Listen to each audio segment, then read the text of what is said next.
This is Ashley Newby, and you're listening to the Black Studies Podcast, a Mellon Grant sponsored series of conversations examining the history of the field. Our conversations engage with a wide range of activists and scholars, senior figures in the field, late doctoral students, cultural workers, political organizers, and everyone in between in order to explore the cultural and political meaning of Black studies as an area of inquiry and its critical methods. Hello, everyone, and welcome to another episode of the Black Studies Podcast. Today, we have the pleasure of talking with Dr. Martha Jones, who is the Society of Black Alumni Presidential Professor, Professor of History, and Professor at the NSF Agora Institute at the Johns Hopkins University. She is a legal and cultural historian whose research explores how Black people have shaped the story of American democracy, and today extends that work to memorial landscapes and family memoir. She is director of the Hard Histories at Hopkins Project, which since 2020 has examined the role of slavery and racism at Johns Hopkins University and Hospital. Her 2020 book, Vanguard: How Black Women Broke Barriers, Won the Vote, and Insisted on Equality for All, received the 2021 Los Angeles Times Book Prize for History. Her 2018 book, Birthright Citizens: A History of Race and Rights in Antebellum America, was recognized with awards from the American Historical Association, the Organization of American Historians, the American Society for Legal History, and the Baltimore City Historical Society Scholars.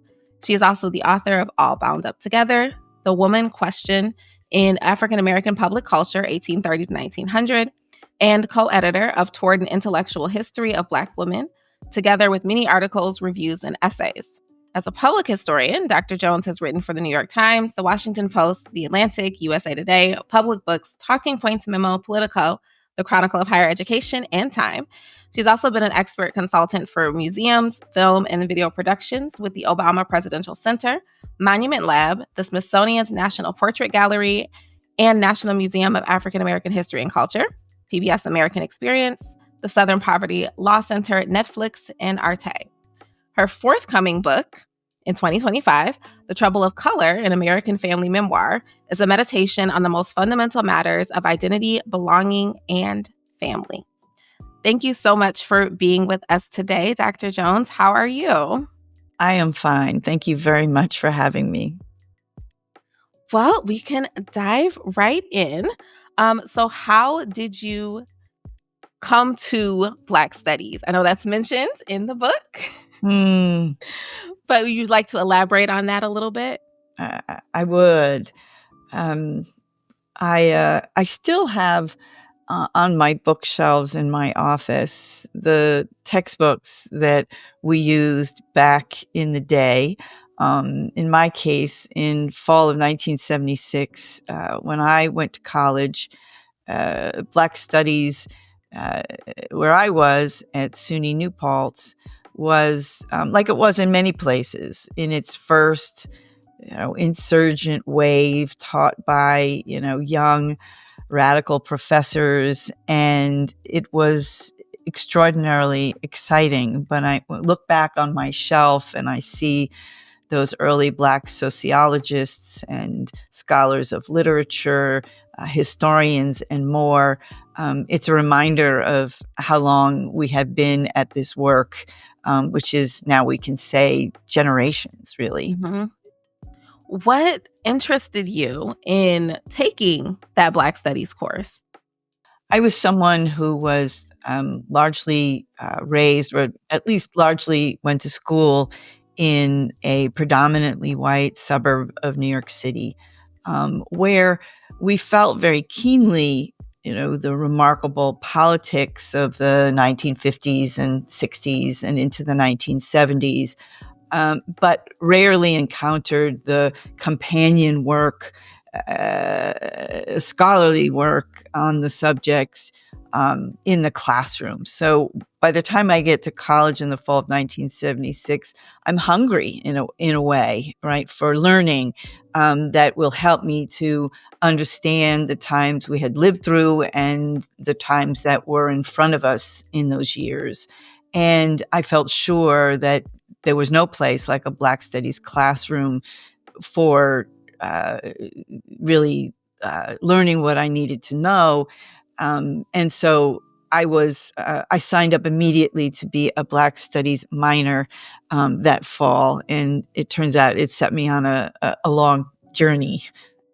Yeah, so that is I know some of that is laid out in between the stories of the search for the stories of your ancestors in the book and the collecting of those stories and finding that. What drew you to the field of Black studies from that first instance? I know you had a whole career before you came to academia Yeah, as a lawyer. yeah, we don't have all the time, but in brief, I went to college. I was a pre-law major. Ultimately, I went to law school and had a first career as a lawyer. But even then, I guess my interest in Black studies was already turning toward history and really was expressed through my interest in family history. So I was the kind of lawyer, working every day and then spending weekends and holidays going to archives and trying to collect and understand better how my family fit into a bigger history. Um, and then after some years in law practice, I had a chance to take a sabbatical at Columbia University. And it was by then the mid 1990s. And it was my great fortune that at that moment, um, the extraordinary Manning Marable had just arrived at Columbia to set up the Institute for Research in African American Studies. And I'd seen him give a talk at the Schomburg Library. And when I got this fellowship, went to see him. And I basically said to him, this is who I've been, but I really want to understand better what you do. I'll do Ask me to do anything and I'll do it because I just want to be in the mix here. And it was so exciting because he really was building the institute from scratch. At the same time, he was just beginning to work on his what became his biography of Malcolm X. And so um, Manning was an extraordinarily generous individual. And so just scooped me up and said, okay, come back on Monday and you can become part of this new experiment in Black studies. And there's lots to say about that, but in a way, for me, as someone who was rethinking her career and really learning again what Black studies had become over the past decades, he had a conversation series and he brought in so many of the luminaries from the field. And there we were in seminar, there we were at dinner. And it was just a unparalleled way to again become immersed in the field, remember what I had learned 20 years before because it had been 20 years, but to see how the field had changed and grown, and all along trying to figure out how I might fit in. That's amazing. Like being able to be there and work with Manny Marable during the start of that center is that's a phenomenal way Yeah, to immerse. and that was a moment. Sorry, I didn't mean to interrupt No, you, you're but fine. um, it was a moment when um, I can say now, Manning and Skip Gates were in a kind of, I think, a rivalry of sorts as Skip was building what became the Hutchins Center Mhm. at Harvard. And, they had contrasting philosophies about what Black studies can and should be. Marable's vision was about Black studies as obliged to community, to social change, to radical thought. And his practice within the Institute and his way of, putting the Institute together really reflected that. While, Skip Gates was really making the case for scholars of Black studies, to be, in a sense, free. free of the obligations of political questions, to be intellectuals in whatever direction we might feel drawn. And I think that, the tensions between them aside, I think for a new student to Black Studies, it was a very powerful way and space in which to figure out who you thought you were, who I thought I was in that. And then, and I think, you needn't be one or the other, at the end of the day, but you take lessons from both those views and try and incorporate them into your own practice. Yeah, I just can't imagine how the possibility of that moment in being able to think about where you fit in that. Yeah. So thank you for sharing that. That's a very important piece of time in history of the field itself. So as a disciplinarily trained historian, how do you situate yourself in relationship to history and to Black studies? Mm-hmm. So here again, I have to sort of reach back into my own past to better understand, in a sense, who I've become. Because you're right, so by the mid-90s, I'm being trained in history. I work with Manning Marable, but then I go to work with Eric Foner. I become a 19th century historian. And at the same time, I'm reclaiming my time as a law student, which takes us back to the 1980s. And one of the, I think, high moments in the field that we still call today critical race theory. So as a law student, I'm a student of Patricia Williams, and Pat Williams is writing her work that we come to know so well, The Rooster's Egg and the Alchemy of Race and Rights. And in that setting, I'm already being oriented as an interdisciplinary scholar, because the crits they came with various training, but they also, as legal scholars, were drawing so heavily on literature, on history, on philosophy, and a great deal more.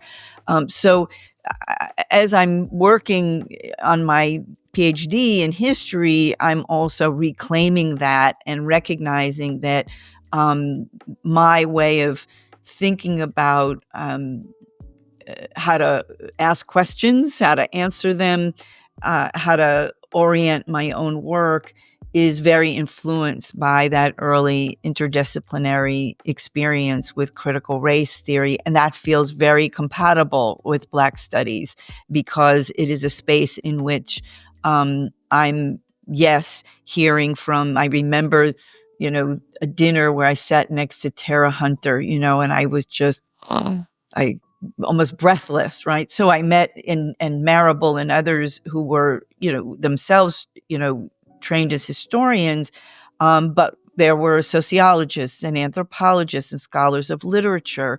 And until today, I feel, I think people don't understand how, as Black studies scholars, we can walk into all kinds of rooms and we understand some part of the conversation because we have always sat in rooms with people who are working across so many fields.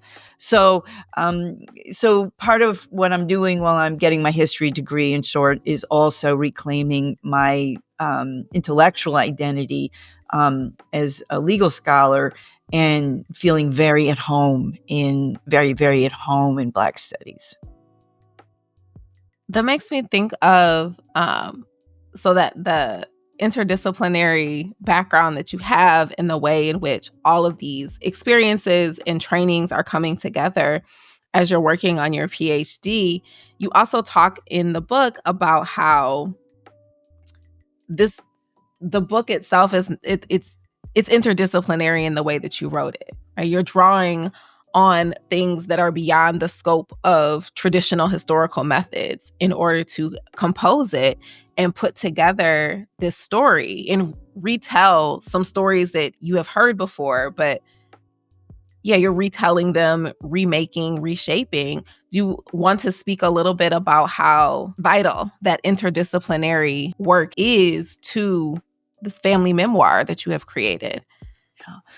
So to write The Trouble of Color and, if you will, work beyond the conventional guardrails that history imposes on us, to work beyond the archive, to work with imagination, to work with feeling, to work with longing, to work with dreams. Again, I am able to uh, stay clearly, in my view, right, within the traditions that run through Black studies, because our traditions include literature, because they include the arts.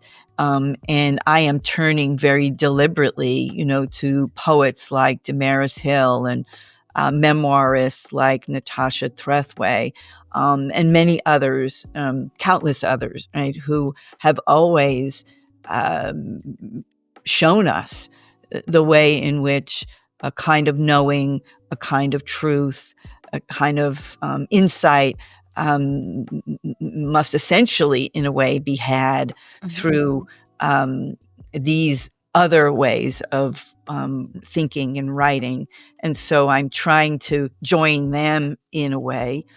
And the other thing that I learned in Black studies, and this is very important because it's not true in all fields, is that autobiography and memoir, first person writing, is not some other alien practice, but that, scratch the surface and, Skip Gates, yes, Mhm. Colored People is a memoir that I go back and reread, and I read Gates on writing memoir in order to better understand how to approach the trouble of color. And so, again, we don't have to quite retrain ourselves in the profound way that we're really still within the field, we're still within the family in a way, we're in the conversation. And part of what I'm experiencing is I'm beginning to talk with the book with other historians and other scholars more generally, is that not everyone comes from a tradition where writing the self is so closely wedded. But we teach Frederick Douglass and we teach Mhm. Harriet Jacobs, and we come all the way forward to the greats of Trethewey and others who are writing in the first person, and we're very much at home, rather than having ventured someplace foreign and unknown, if those are the right metaphors. And so it's an opportunity then, I see it as an opportunity to sort of, again, teach, right, what the scope and the scale of Black studies is, because Black studies can, if you will, can accommodate someone like me. I think that's so important, is to think about how the methods that are being used. A lot of times when you think about traditional disciplines, or what we have called traditional disciplines, and the methods that are necessary to those Mhm. disciplines, right? Like anthropologists have a set of methods that they're supposed to know. Historians have a set of methods that they're supposed to know. But the blending of those methods, or the ability to use multiple methods towards a goal or towards the answering of a question, in Black studies, really does allow for a more expansive view of what Mhm. research can be and what it looks like and what counts. But I know that when it comes to writing the self and having that doing memoir, that is a different type of labor Mm. than is talked about or expected, with from this othered stance, which isn't necessarily possible for certain identities anyway. But particularly when you put yourself in it, that's a different kind of labor that you're doing. Do you want to say anything about that? Thank you for that. It's an insightful observation. And so, in my case, in some ways, I approached the trouble of color and writing, what is firmly memoir. My approach to that was gradual. I wrote short essays and tried out what it felt like, right, to write about. I published them in literary journals rather than in history journals, right? And so many folks maybe didn't even notice, but that was okay because I was trying out both the genre, the writing piece, but also trying out what it felt like to put myself on the page. Mhm. I began to do something that I think a number of historians, a good number of historians do, which is I began to put myself in the introduction and the conclusions of books, again, as a way of signaling that while I was telling a story about the past, I experienced it and understood it as not only history, but as a piece of how we need to understand the present. Um, the trouble of color is even more personal than that. But I think that, or I hope, um, where folks might enter the book is each of us with our own questions about, what is the vastness and the complexity of Blackness, and who are we? Who might we be? Um, who variously are we over time in relationship to that, over time across space? And so I think that this book is about my particular questions about Blackness and the people I come from and the person I have become by virtue of their lives. But I think I think that's one of the questions that runs through Black studies, whether you're a social scientist or a poet or anyone in between, that we are all oftentimes taking up questions of what is Blackness and what does it mean in our worlds, in our families, and in our lives. And so in that way, I hope it's a more universal question. I definitely think that it is. Like I found there were so many portions. One half the book is probably highlighted at this point, but there's so many areas where it's like that makes like this is a question that I myself have thought about or wondered, right? Or this is just even the process of the excavation of your family in archives that did not care about them, right? That were not designed from their perspective or to capture their humanity, but to go through that process. One, just in awe of the amount of work that was both physically and emotionally, but also the possibilities. Like if we can do, like, can I do that? Like, what would it look like Mm. for me to try to do this for my own family and to learn those stories or find examples in of my ancestors in archives that were not created with them in mind? Yes. Yeah, I really appreciate that because I think that we might be in the midst of a gentle debate, about, um, and now I'm speaking specifically about Black history and Black family history in the U.S. And must allow for there are many Mhm. stories and circumstances for writing this history. But in the U.S., I think that there's one strain of thought. It's partly comes from us and partly comes from the outside, but this idea that we can't write our histories, right? That our histories are lost, that our histories have been taken from us. And of course, that is a truth, right? That is a truth, right? That is one context for and one uh, limitation on what we can know about the past.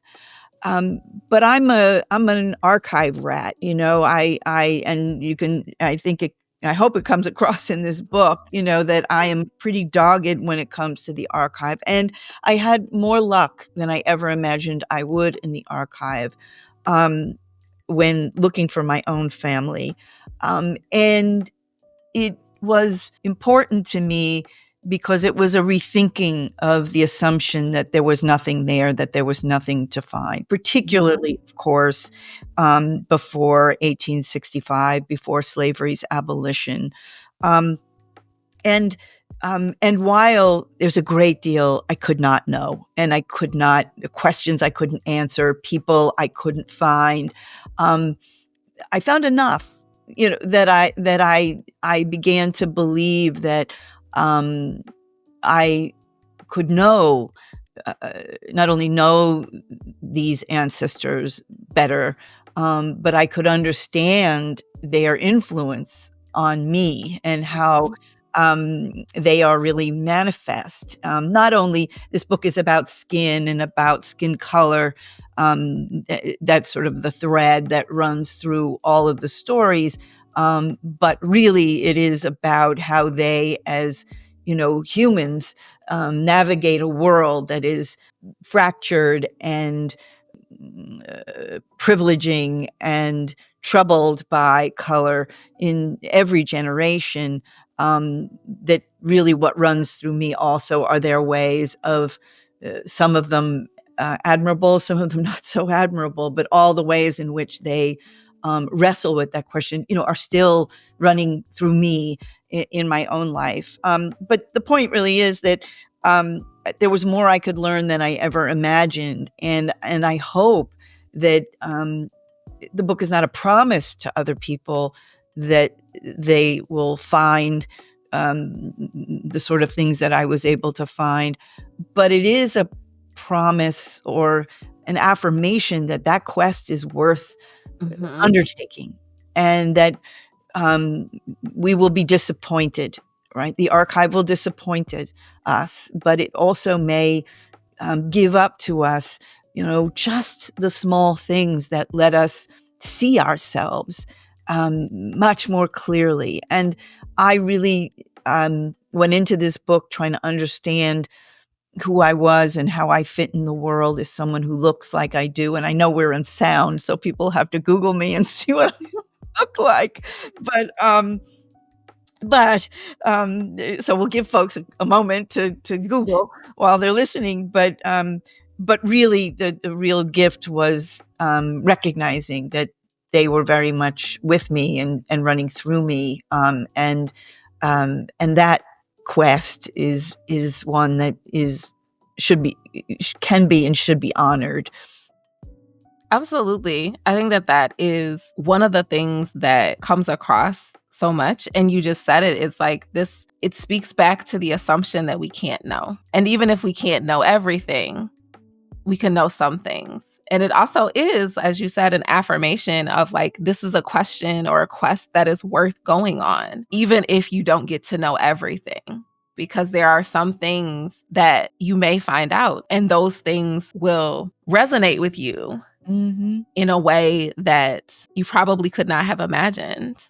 Yeah, I really believe that, and so I think I don't know if it's a hopeful book, but it's a book full of belief, and maybe it is full of hope in a way. It is driven by hope. I definitely think that comes across, and I found it hopeful. So, thank you for that. So I want to build on this a little bit and ask, how do you see your work as a teacher or instructor informed by your background and the questions that have driven your career over time? Yeah. One of the things I learned very early on as a teacher, I was an adjunct lecturer in New York while I was in graduate school. And I taught critical race theory at the New School in their college. Used to be called Eugene Lang.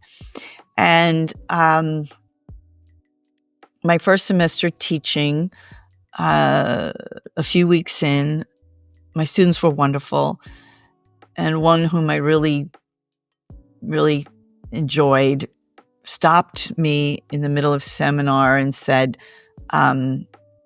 "Professor, we can't go on until we know what you are. We can't tell what you are, and we need to know."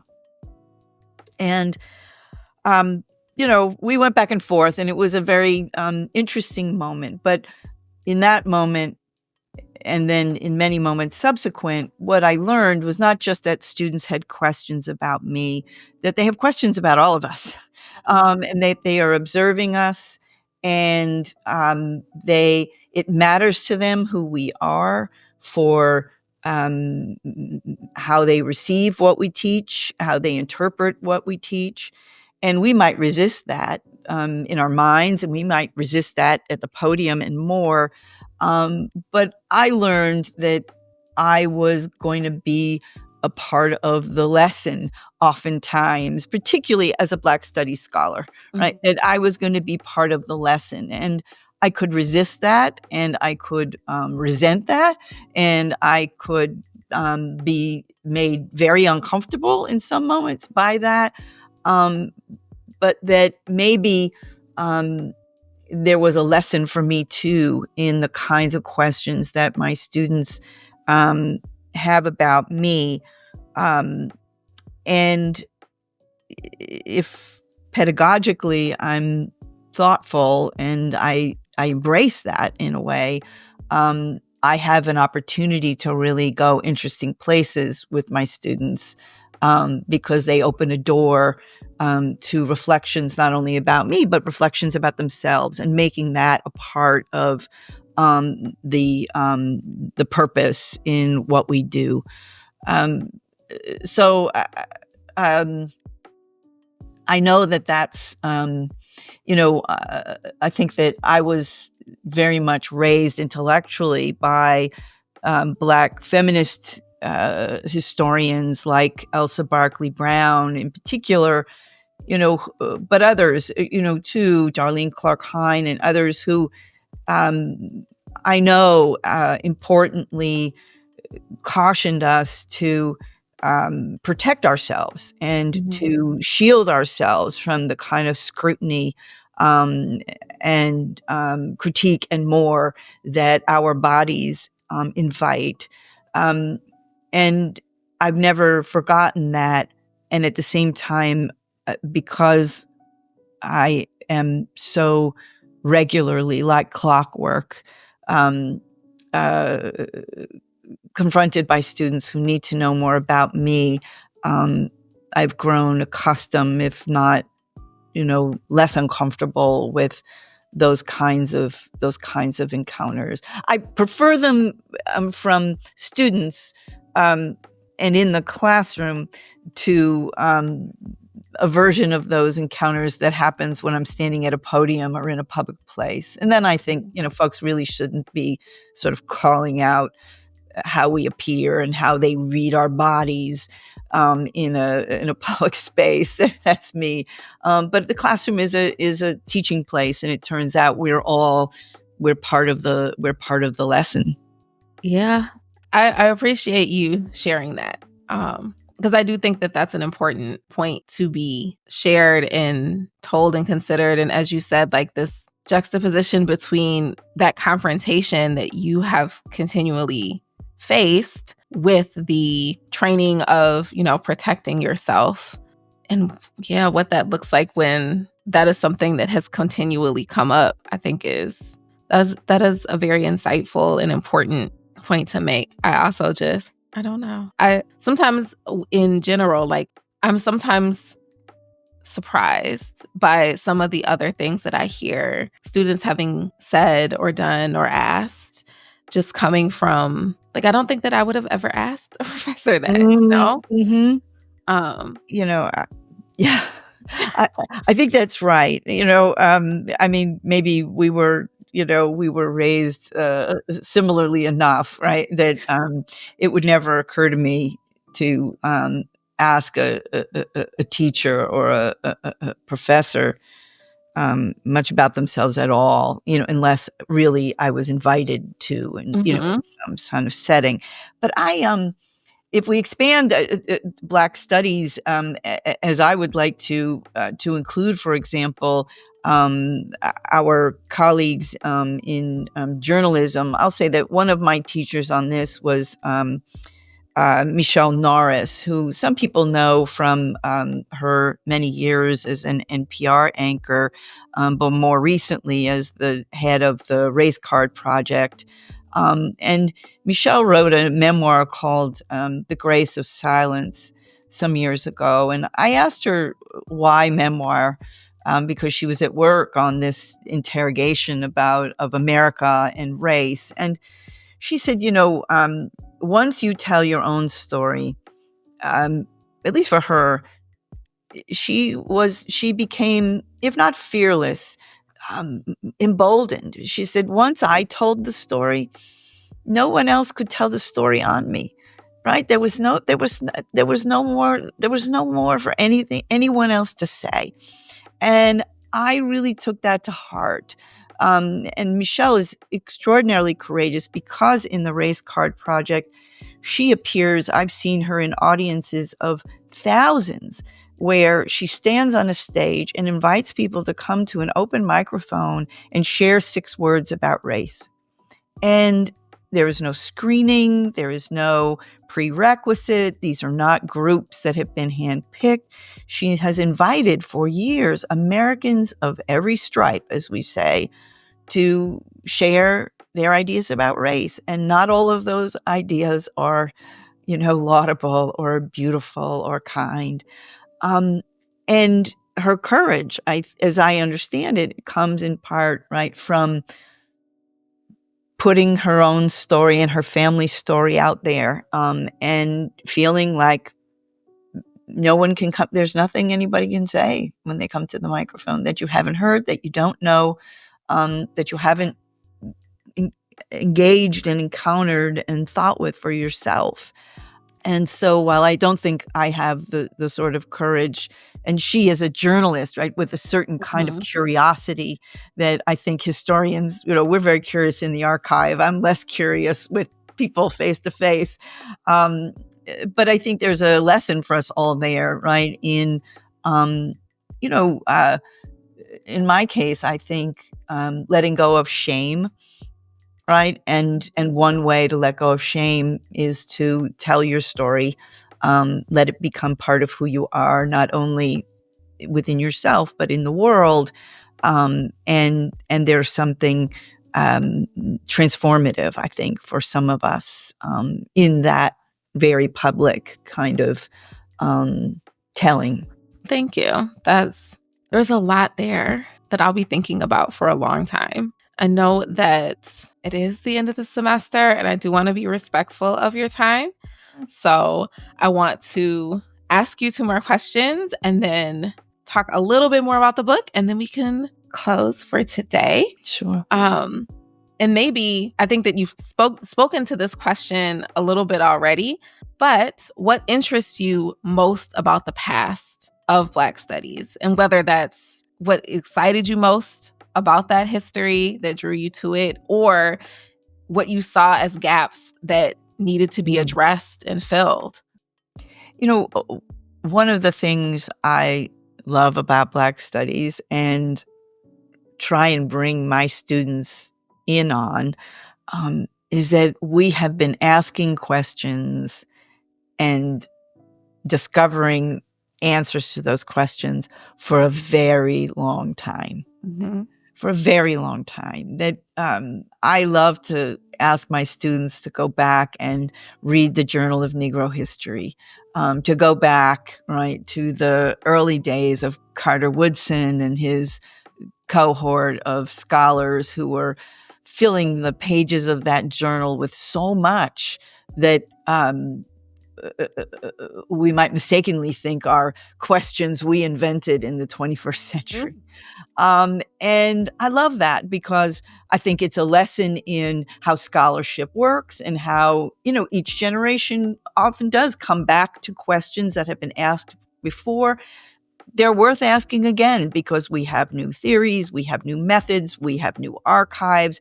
So it's not to suggest that Carter Woodson exhausted, everything that we could know about any given topic, but it's to remember that we stand on great shoulders and that we build, right? That ours is an iterative and a profoundly constructive enterprise, which is building on knowledge and the knowledge that has been passed to us by generations.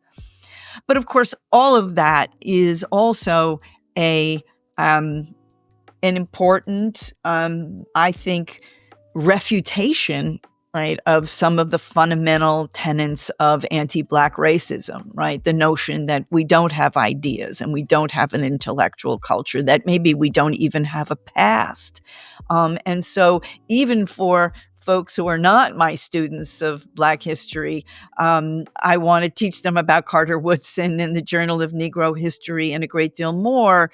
Um, to help people appreciate, scholars, thinkers, to appreciate that while in the US, we inherit an intellectual culture, a historiography, and more that is deeply cleaved by Jim Crow and racism, right? We have Black history and we have other history, and but that my plea, right, to colleagues in the present is just because the past was, our minds were Jim Crowed in the past, doesn't mean we have to continue to uh, do our work by virtue of those old boundaries. So why wouldn't you look to the Journal of Negro History? Why wouldn't you, when you're asking a question about, the early 20th century, read Black newspapers alongside white newspapers and others,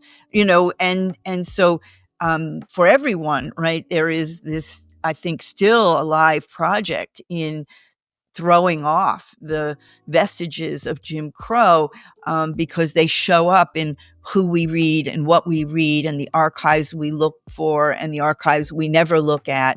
And so I love that about our field, that it is both sort of deeply concerned with the questions about the production of knowledge and the role that racism has played in that.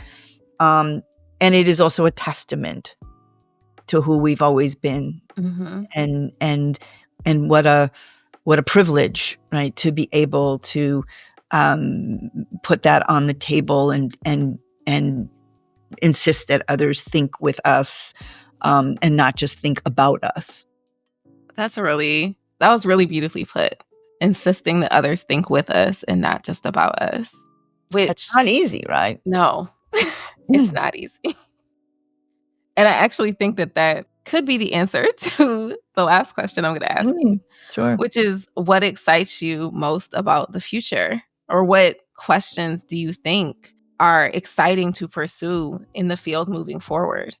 Well, I think there are two things that are exciting to me. One is this turn to, I think, a very sort of deliberate and robust turn to family history and autobiography and memoir. I was not long ago, for example, with the great Deborah Gray White, who we all know as a historian, who was writing a personal memoir about her life. This is extraordinary to me, to be trying to think through family archives, and Leslie Harris writing about her own family and their lives and generations in New Orleans, on and on. So this is exciting for me. And I think we are maybe just at the beginning of understanding why so many Black historians are taking this very personal turn in their work. So I'm very excited to follow us all the way through to understand why in this historical moment, right, we have all seem to arrive at a very similar set of questions that are new and not characteristic of the way historians have always worked. David Levering Lewis is writing a memoir. So these are, this is a phenomenal opportunity to think about this new facet of how we write history and how we write about the self. So I'm very excited about that. And then I'm very fortunate to work with graduate students, and now some of them new professors and more, who I think are more so than in my training, are very much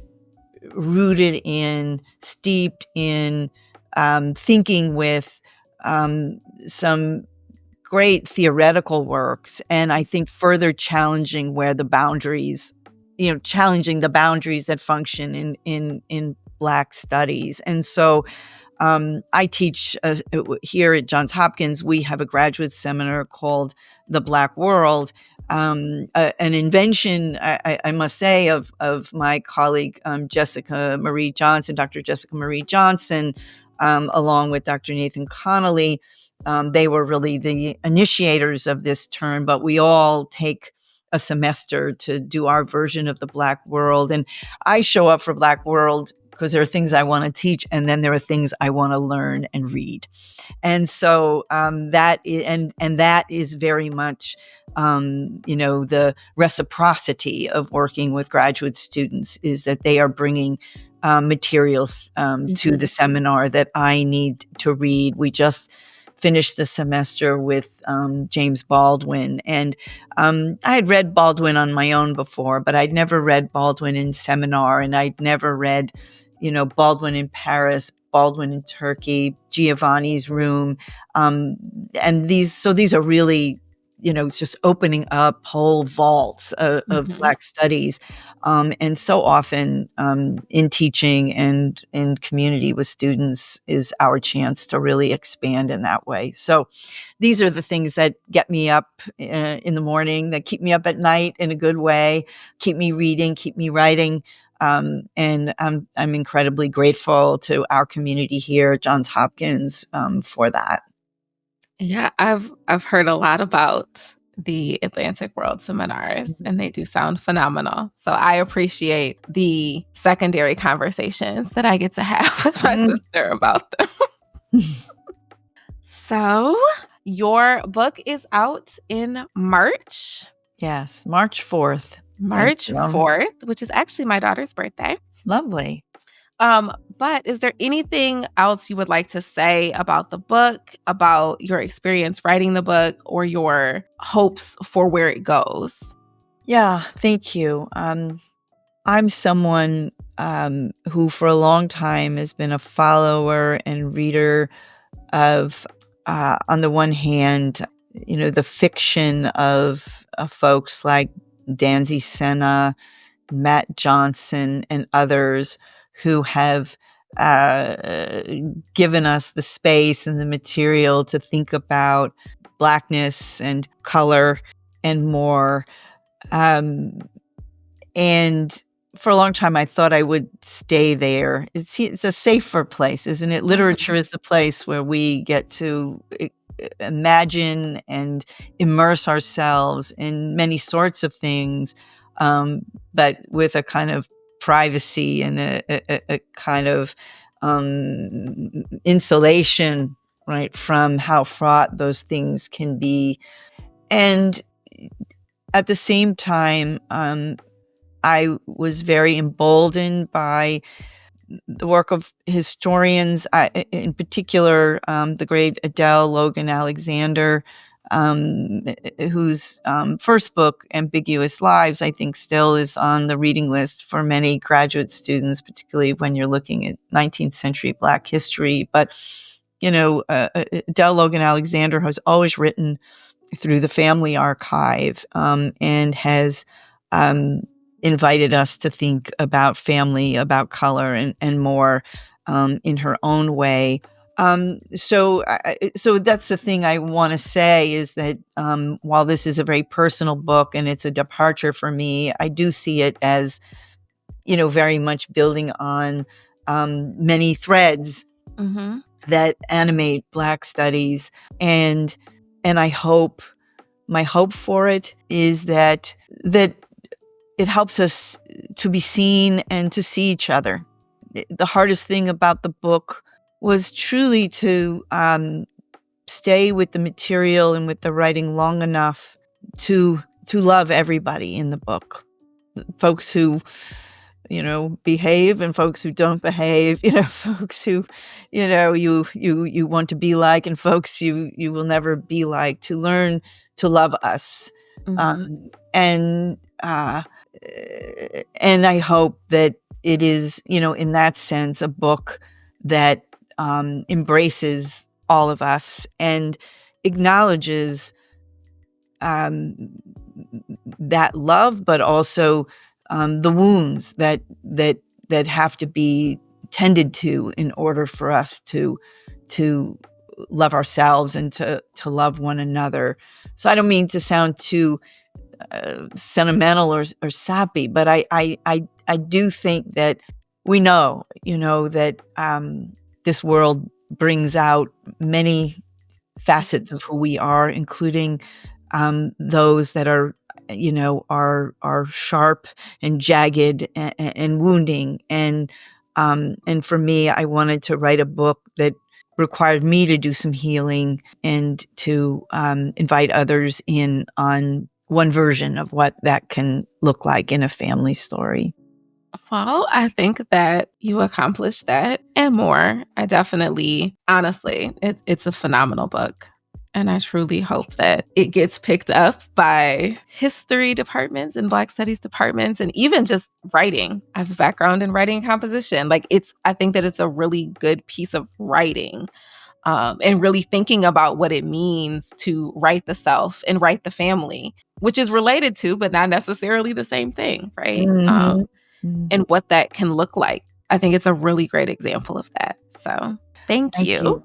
Thank you so much. And I said it to you before we began to record, but thank you for this series, because I've been tuning in, and I really think it's a model for, how we expand mentorship in the 21st century, and by virtue of technology and great support from the Mellon Foundation and more. That I think that listening back to these episodes and learning from the many, many folks who have come to the microphone with you all, it's really an honor. So thanks so much for the opportunity. Thank you so much for being here. I've learned so much from doing the series, and I've learned so much from you today. Know that it is the end of the semester, so I'm going to give you the rest of your day back. But thank you so much for being here. Thank you again.